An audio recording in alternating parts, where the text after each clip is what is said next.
is what happened at a very, very epic MXGP of Galicia, round 6 of the FIM Motocross World Championship. MX2 race 1. It was a first Vauxhall shot of the year for the Montranish Yamaha of Thibaut Beniston. It was followed by the 19 of Sascha Kühnen, Simon Langenfelder, Andrea Adamo, Håkan Osterhagen and Liam Everts. Rick Elsinger was just there as well, and the championship leader, Kai de Wolf. Adamo, though, quickly up into second position and went after Beniston as Everts got the better of Langenfelder on his way through towards the top 5 as well. Kai de Wolf, after that poor start, carved his way up the inside of Everts to move into 4th at the start of lap 2. And the mistake there from Beniston allowed Adamo to gain momentum, and he took the lead in the very next turn. Langenfelder got the better of the 44 of Rick Elsinger. This was on lap 8 as he moved in to 7th place.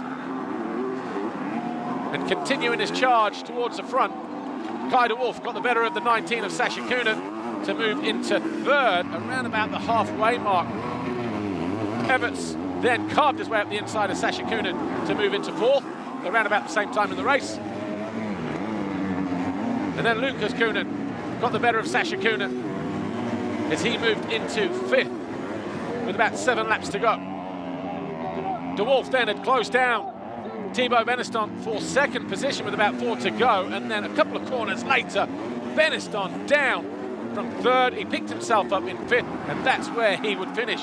The final lap, Adamo on the ropes. Kai de Wolf had caught, but could not find his way past the Italian. Adamo went on to win race 1 from de Wolf, Everts, Kühnen and Beniston.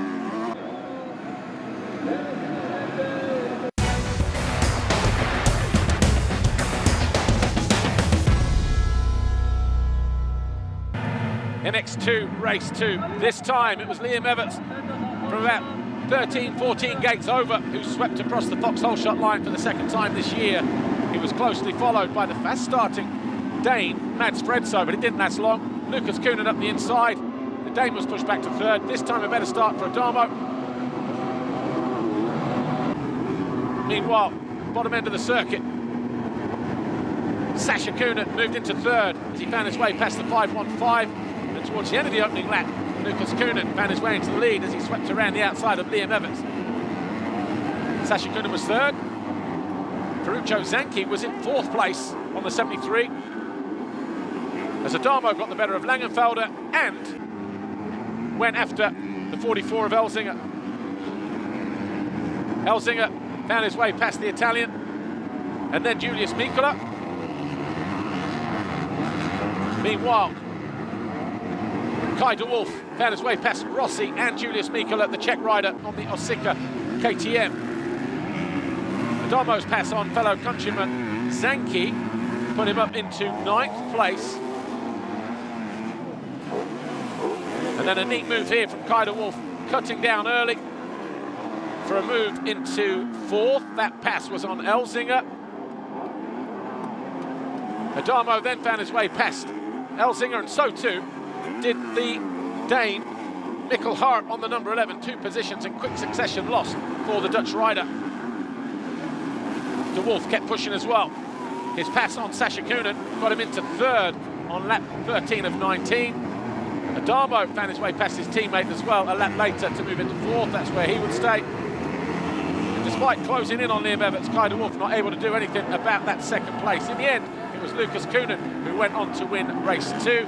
Liam Everts 2nd, de Wolf 3rd, Adamo 4th, Mikkel Hart was 5th. And that win meant Lucas Kühnen, with his 4th in race 1, a win in race 2, picked up his first Grand Prix victory of the season for Nissan Husqvarna. Adamo 2nd with a 1-4, Everts 3rd with a 3-2. De Wolf for the 3rd Grand Prix in a row, missing out on the podium. De Wolf, though, has extended his lead at the top of the championship to 44 points. Everts moves back into 3rd, 18 behind Langenfelder, Thibaut Beniston 4 further back in 4th, and then Lucas Kühnen just 3 off the Frenchman. But this weekend, all about Lucas Kühnen on the Nissan Husqvarna, but his teammate continues to lead as we head to round 7 in France. I'm back, let's say not 100% yet with the shoulder because I'm battling with it, but I mean, we've done some great job today. First moto I was a little bit mad on myself about that, couldn't pass somebody, but Then second moto, I knew the start was important. I got this third and then passed quickly first, and yeah, was a good moto. I just made a gap and then controlled it, and then just the others came back. And yeah, really happy about the moto, and now we keep on going for the rest of the year like this, and we'll see where we end up.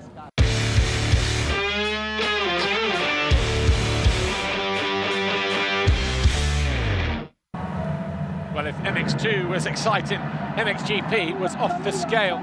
MXGP race 1 and an 8th Vauxhall shot for Jorge Prado at his home circuit here on the Jorge Prado circuit, just outside of Lugo. Febvre second, Geiser third, but Calvin Volandren on the number 10 quickly got himself past the Slovenian. A quick start for the 92 of Valentin Guillot as well. He got himself into fourth, and then all of a sudden, Geiser up to third as he found his way past the Yamaha and the Honda of Volandren and Guillot. But then the next lap, Geiser tipped over from third place. He picked himself up in 14th and had a lot of work to do. Remember, the start of the weekend, the gap was just 14 points between Geiser, the new championship leader, and Prado, 13 after the ramp qualifying race. Cedrus on a charge up to 5th. Volandren made this pass to move into 3rd. That's where he would stay. Hurling's got the better of Brian Bogus as he charged his way through from a poor start, and then went after Valentin Guillot. That move put him into 4th position, which is where he would stay. Geiser then challenging for 6th, ran off the track, ran out of road, somehow managed to stay up, lost a position in the process. A couple of laps later, he was back into that 6th place, but no further than that. Roman Febvre on his own in 2nd, couldn't do anything about Jorge Prado, but further down the field, Glenn Koldenoff found his way past Valentin Guillot to move into 7th, which is where he would stay 5 laps from home. Jorge Prado crossed the line, though, with his 7th race win of the season from Febvre, Volandren, Hurlings and Cedrus. Geiser was 6th.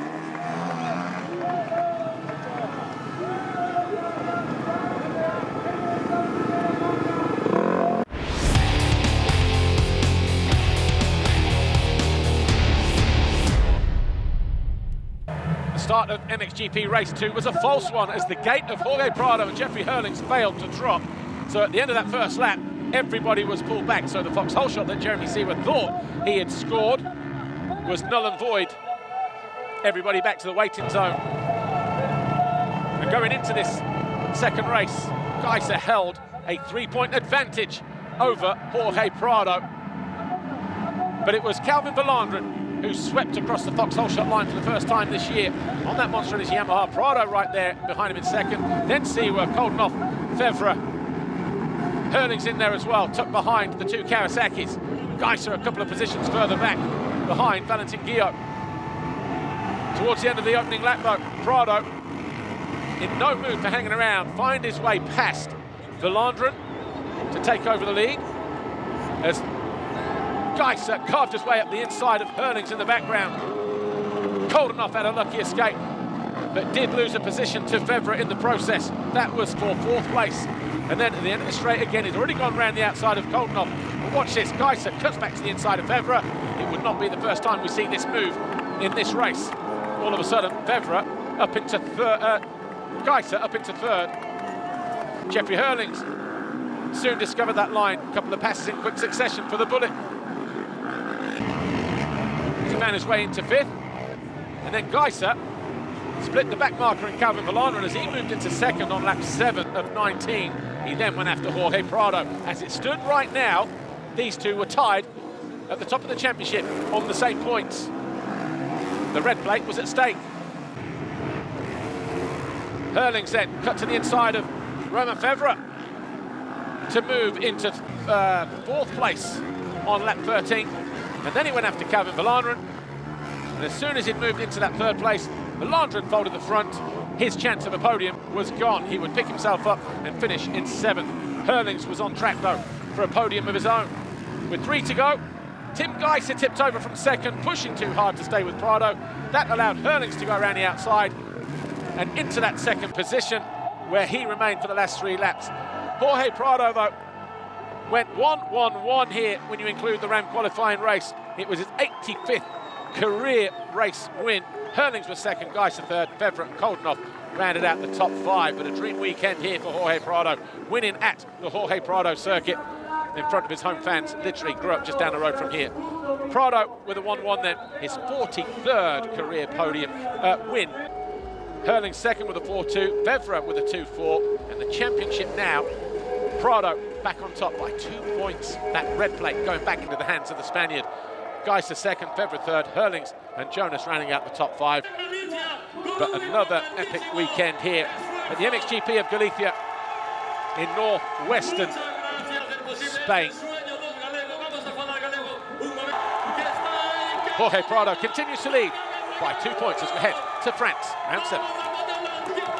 My goal coming to the weekend was to win as much as I could, and it just went perfect, going 1-1-1 again. I mean, I'm in a good flow this year, and hopefully we keep it till the end of the season. I'm so happy. I mean, it was hard because I had to do so much stuff around racing, and again, it was a tough weekend. But once I was on track, I was on it. I was full focus, and yesterday after a bad start, I got to the front. Today, good starts already up front from the beginning, so that made it a bit easier. And no, super happy with my riding, my effort, and just want to thank the whole Red Bull Gas Factory racing team, and we keep it going.